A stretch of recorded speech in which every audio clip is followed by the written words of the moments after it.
Yo, check! Gusto ko lang maglabas ng hinaing. Sa mga haters na pangit, wala namang dating. Napanood ko sa YouTube ang mga isyong binabato. Kaya naman agad kong kinuha yung lapis at kwaderno. Pinag-isipang mabuti at maigi kung ano ang dapat kong ikwento. O alam ko nakakibat ng kasikatan ay mga kwentong negatibo. Kaya siguradong sablay ang mga to sa panlasa. Hindi nakatikim ng tamis. Kaya sobrang bitter ang mga tirada. Ang sarap tuloy bubura ng asin para mas lalong sumakit pa. Hindi ko na nga kailangan pangalanan pa. Tingnan nyo na lang yung mukha, oh. Mukhang nangakasim na. Kaya naman, oh geez, oh please, try nyo pa rin maging relevant. Pinapangalandakan nyo ang ugali nyong arrogant. Kaya dapat talaga hiwalay social media nitong mga senior citizen. Pero sige, opinion nyo yan eh. Wala namang pumipigil. Hindi ko lang magets ay yung pang-clickbait yung thumbnail. Oo, yung thumbnail na confusing ang inilalarawan.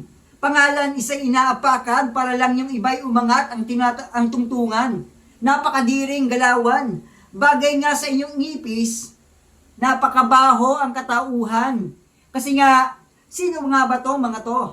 Dapat sa social media, hindi dapat sa social media, kundi home for the aged ang tinatambayan nyo. Maliban ay pagtanggol ng kanyang kagrupo, o sadyang pinifeed nyo lang mga katoksikan ng mga tao. Mga enabler will shit.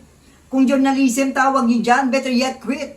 At saka, di ba kayo nahihiya niyan? Kahit foreign reactors, sinatawag kayong baliw at bobo. Baka sabihin nyo, di naman nakakaintindi ng Tagalog yun. Well, walang language barrier ang kaipokrituhan. Kaya ngayon nyo sabihin sa amin na dapat makaming makinig sa inyong segment. Dahil kung parte kayo ng sirkulasyon, mas gugustuhin namin na wala na lang ang mainstream. Yes, kaya sa kapwa ko 18s, di masama ipagtanggol ang SB. Pero do it with respect and in proper way. Huwag ibaba ang level sa makatulad nilang Scooby. At sa lahat ng haters ng grupo, siguraduhin yung maganda ang magagawa niyong kwento. Dahil malaking sampal sa inyo itong ehemplo na yung inaapakan yung grupo ay siyang inaangat ng mga tao. Time!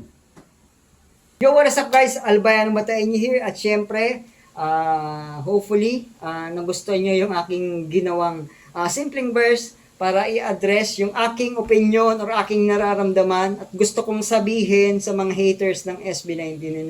So hopefully, nagustuhan nyo yon na yun na aking base lamang sa aking nararamdaman at syempre base rin yun sa aking opinion. No? So, yes, hopefully nagustuhan nyo yung simpleng verse ko, no? Flip-top style, battle rap style, no? So, yeah, hopefully syempre gusto natin na maging okay tayong lahat at wala nang hate-hate pa sa kung sino man, no? So, yun lang naman ang ating gusto na matigil na yung ating pang-hate sa isa't isa. No? So, yun. Sana nagustuhan nyo at syempre, abangan nyo ulit sa susunod. Bye.